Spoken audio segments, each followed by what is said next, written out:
Hello, brothers and sisters. This is the day Yah has made. We will rejoice and be glad in it. Hallelujah. The parable of the sower. Then he spoke many things to them in parables, saying, Behold, a sower went out to sow. And as he sowed, some seed fell by the wayside. And the birds came and devoured them. Some fell in stony places where they did not have much earth, and they immediately sprang up because they had no depth of earth. But when the sun was up, they were scorched, and because they had no root, they withered away. And some fell among thorns, and thorns sprang up and choked them. But others fell on good ground and yielded a crop, some 100-fold, some 60, some 30. He who has ear to hear, let him hear. Matthew chapter 13, verses 3 through 9. The purpose of parables. Matthew chapter 13, verses 10 through 17. And the disciples came and said to him, Why do you speak to them in parables? He answered and said to them, Because it has been given to you to know the mysteries of the kingdom of heaven, but to them it has not been given. For whoever has to whom more will be given, and he will have abundance. But whoever does not have, even when he has, will be taken away from him. Therefore I speak to them in parables, because seeing they do not see, and hearing they do not hear, nor do they understand. And in them the prophecy of Isaiah is fulfilled, which says, Hearing you will hear, and shall not understand, and seeing you will see, and not perceive.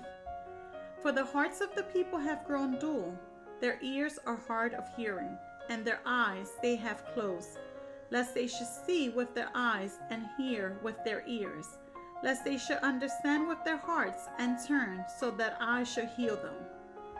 But blessed are your eyes, for they see, and your ears, for they hear.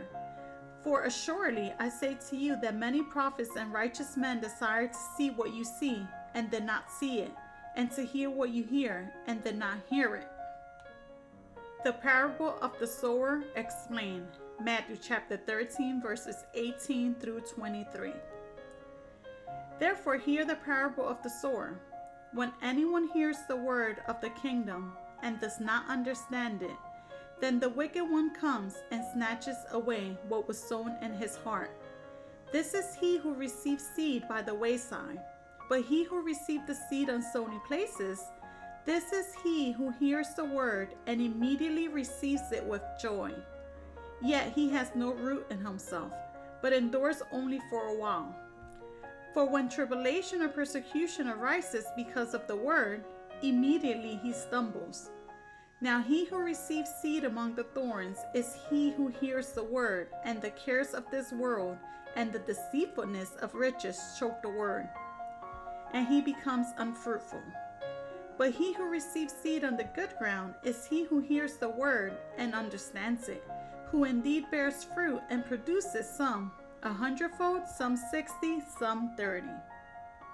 John chapter 15, verses 1 through 8. The true vine. I am the true vine, and my Father is the vine dresser. Every branch in me that does not bear fruit, he takes away. And every branch that bears fruit, he prunes, that it may bear more fruit. You are already clean because of the word which I have spoken to you. Abide in me, and I in you, as the branch cannot bear fruit of itself unless it abides in the vine. Neither can you unless you abide in me. I am the vine, you are the branches. He who abides in me, and I in him, bears much fruit. For without me you could do nothing. If anyone does not abide in me, he is cast out as a branch and is withered. And they gather them and throw them into the fire, and they are burned. If you abide in me, and in my words abide in you, you will ask what you desire, and it shall be done for you. By this my Father is glorified, that you bear much fruit, so you will be my disciples. Hallelujah. Psalms 92, verses 12. The righteous shall flourish like a palm tree. He should grow like a cedar in Lebanon. Brothers and sisters, let's remember what Yahusha told us. But the hour is coming, and now is, when the true worshiper will worship the Father in spirit and truth. For the Father is seeking such to worship him. Yah is spirit, and those who worship him must worship in spirit and truth. Until next time, may Yah bless you.